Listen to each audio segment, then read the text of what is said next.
Yeah, please. I have a question on coronavirus, but first, you were just criticizing Joe Biden, saying he didn't mention the far left or Antifa during his speech today. You said you wanted to talk about left-wing political violence.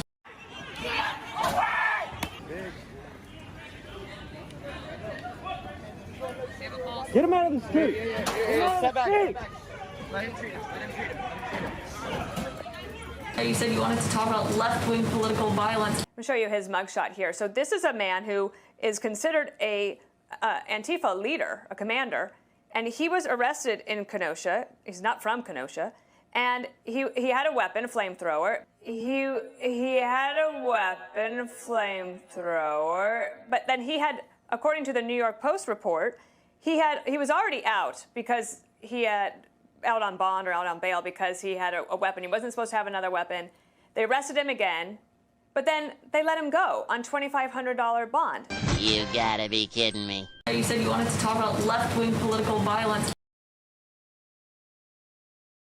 On Friday, hundreds of thousands around the world marched, and in spite of the apocalyptic language and fear-mongering about the climate, it was peaceful, except for in Portland, where a faction of Antifa militants dressed head to toe in black and wearing masks showed up and commandeered part of the demonstrations. They replaced the chants about the climate to expletives against the police.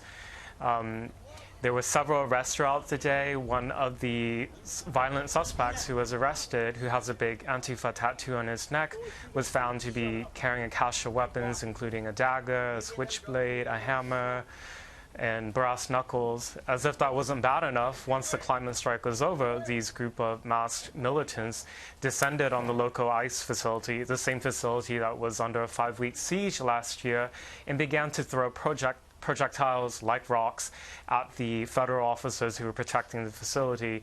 But I noticed you did not mention that your supporters were also in Portland this weekend, firing paintball guns at people, some form of pepper spray. But some in the pro-Trump caravan veered off the planned route. Going into the city's downtown, a Trump flag is burned as insults and items are hurled at the vehicles. Trump supporters shot paintballs from an open truck bed and fired pepper spray,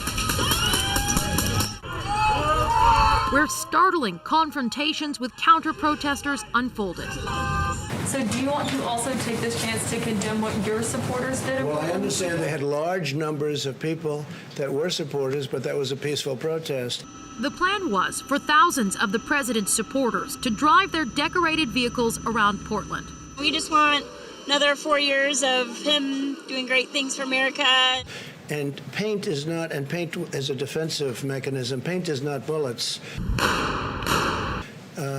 Your supporters, and they are your supporters indeed, shot a young gentleman who, and killed him, not with paint. Antifa says that they organized to oppose the far right, but really they just use that as a pretense to take to the streets, to cycle through a number of issues and to push their political agenda. But with a bullet. The evening turned deadly when a man standing in front of this parking garage was shot. Not much is known publicly about what led to this moment, but the victim has been linked to a pro-Trump group. We start tonight with breaking news out of Lacey, where a homicide suspect has been shot and killed by law enforcement agents. Multiple national media outlets are reporting the suspect was the man who shot and killed a right-wing activist over the weekend in Portland. King 5's Ted Land's been tracking this story. He joins us live from Lacey right now. Ted. Well, Mark and Joyce, here's what we know. A law enforcement apprehension team, that's a team of several different agencies working with the U.S. Marshals, was here at this apartment complex in Thurston County this afternoon doing surveillance on a homicide suspect. They were watching this person all afternoon. Various agencies were here. They say at one point this evening around 7 o'clock, the suspect left an apartment and started walking out to a vehicle on the street nearby. The officers say they believe that suspect was armed. They say there was some kind of confrontation between that man and the law enforcement on team. And police tell us 4 members of that apprehension team fired on him. Witnesses here described hearing several gunshots.